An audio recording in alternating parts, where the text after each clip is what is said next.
guys, so thank you so much for checking out my YouTube channel. So the video today I wanted to do basically just a summary of finishing up my Invisalign journey, because I have finished my Invisalign journey, and this is a close-up of my teeth.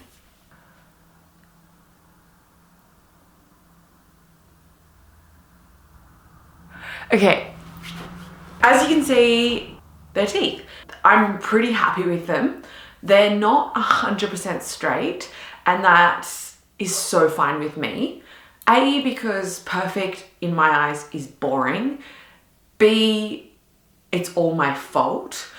The orthodontist was great. He actually told me to go through 2 sets of refinements after I'd actually finished my initial set of Invisalign, and I was happy to do so. If you've seen my previous videos, you would have seen that I had actually had the attachments taken off, had them put back on, got more sets, had the impressions done, got more sets.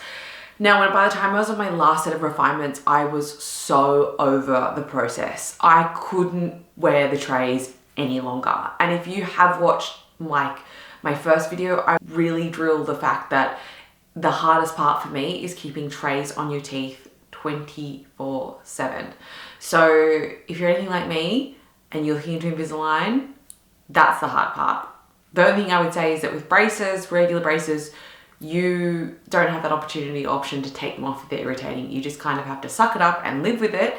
But with the Invisalign, you know you can take it out, so you do, which I did. Which is why you can see that there's still a little bit of, like, these teeth probably are tiny bit tilted still, and there's still a tiny bit of crowding there. But I'm actually super happy with them. What I'm gonna do now is show you guys the photos that my orthodontist actually took along my journey. So first set of photos, you'll actually see this is what my teeth look like at the beginning, and they look beautifully clean and yellow, and they're really appealing. So hold back with wanting to pash me right away. The next set you'll see are just photos along the journey. So there's a couple of sets there, and then this last set, you'll actually just see the photos that they actually took yesterday when we just did a quick checkup to see how it's all going. So now that I have finished Invisalign, it doesn't just end there. So they obviously take off the attachments that are on your teeth. They then have to take more impressions of your teeth for your mouth, well, your night. I'm gonna call it a mouth guard. That's what I call it. I know it's not a mouth guard, but that's what it feels like. It's like your night tray. So once you finish Invisalign, you have to keep wearing a tray at night. This is just to maintain the teeth in the same position and make sure they're not moving. You also have to get the wire in the back of your teeth. I don't know if you want to see them, but I'm sure you would have seen them in the photos. So they place glue and then wire down the back, like probably 5 or 6 teeth. Now this as well takes quite a while to get used to, just like I mentioned in previous videos about the attachments on your actual teeth take quite a while to get used to. Like having something sharp and foreign on your teeth takes a while, and I found that took me about 2 weeks to get used to this wire behind my teeth, because my tongue would rub against it and constantly try and move it, because obviously my mouth thinks it's foreign and wants to get it out of my mouth. The way I was eating, I find that now I get bits of food stuck in the wire behind there, so I have to make sure I floss even more and floss in a different style so that I actually can floss under and through the wire and clean it out properly. My mouth guard that I wear at night, my biggest pet peeve about it is it's a bit gross. Like, you take it out in the morning, it's such a relief to take it off, but it kind of stinks and it's gross. Wash it out. It's really good to, I think, wash with white vinegar, I've been told. I don't see my orthodontist now for another 6 months, but I have to keep wearing my mouth guard at night. I know it's not a mouth guard, but that's what it feels like. And then when I go back in 6 months, they'll say, okay, let's go 1 night without wearing it, see if the teeth move. Then we know we can kind of cut back to a few nights a week where you actually don't wear the mouth guard and that you can have a break from it. But if your teeth do move after that 1 trial of not having it, then you obviously have to keep wearing your mouth guard every night. So what I thought I would do is go over my first video I did on Invisalign with you guys, and just kind of recap everything I mentioned in that video, because it was so well received and a lot of people viewed it, and kind of just go over it and see if there's anything else extra I have to add now that I've finished Invisalign. And yeah.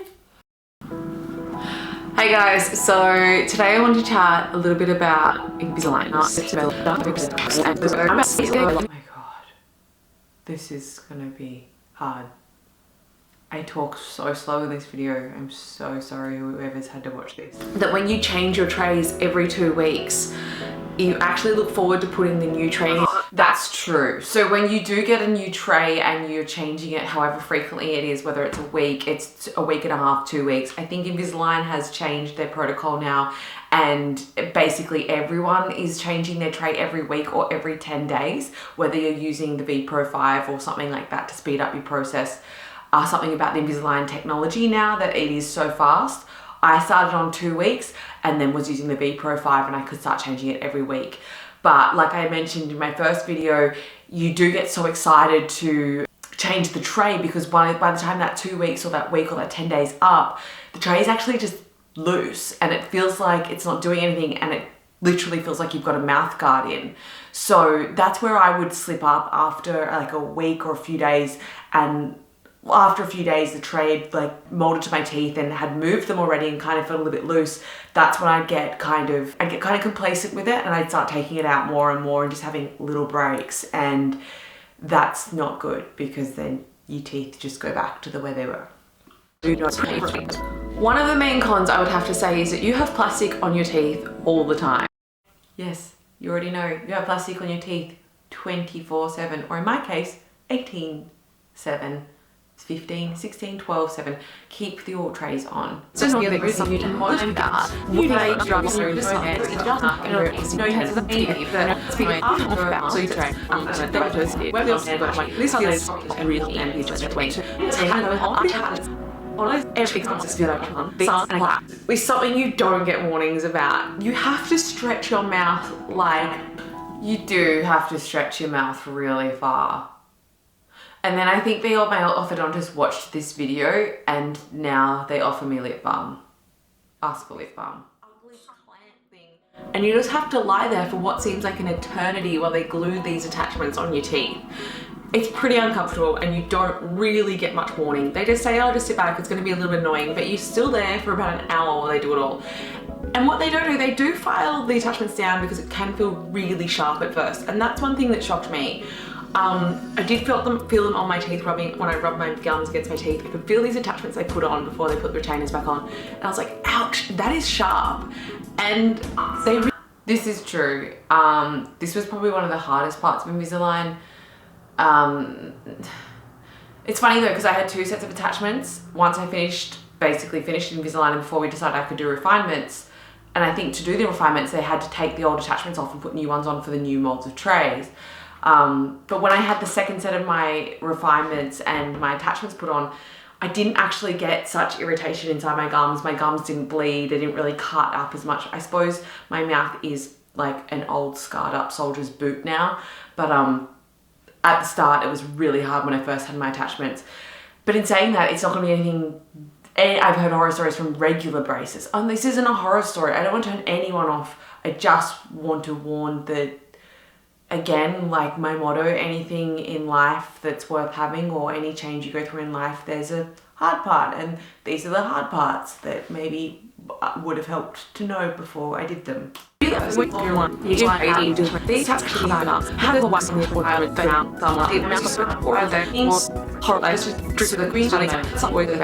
do, when they're putting attachments on, what they did for me is they file in between your teeth, and that files down the sides of the teeth to make them narrower and to make more room. I still don't know the proper word of this, and by the time I'm editing this video, hopefully I will, so I'll put a little disclaimer here about what that filing is. It's like sandpaper in between your teeth. I get shivers thinking about it. Oh, it's like having, you know what I always found worse? Running my own nails down a chalkboard, not listening to someone else's. So it's almost like that feeling for me. Oh, or like sand rubbing over rough wood. Oh, it's like that. It's like, ugh. It's bearable, but it's not enjoyable. Let's put it that way. A space to create straightening. But it helps the teeth move. It thins them down so that they have room to move in closer to each other, and that basically, like Tetris, the teeth can slot in properly together. Basically, for people that have got a lot of crowding. Teeth have moved. They give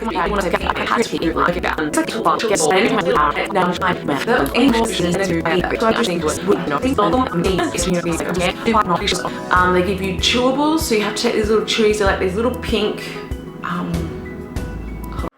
chewies. Now, they do suggest that you keep chewing on, well, it's not chewing. So basically, once you put your Invisalign back in, once you put your Invisalign back in after you've been eating or brushing your teeth or whatever it is you're doing, they suggest you bite down on these little pink things, which are like rubber, so, or whichever color they are. They're like rubber. It helps just slot the Invisalign tray back onto your teeth properly and like help them snug on so they can move the teeth. That just, yeah. I wasn't very good at doing that from the beginning. At the beginning, I was probably my best, and then obviously as time went on, I got complacent again. So I suggest that you just get into a good routine from the start and stick with it and be better than me.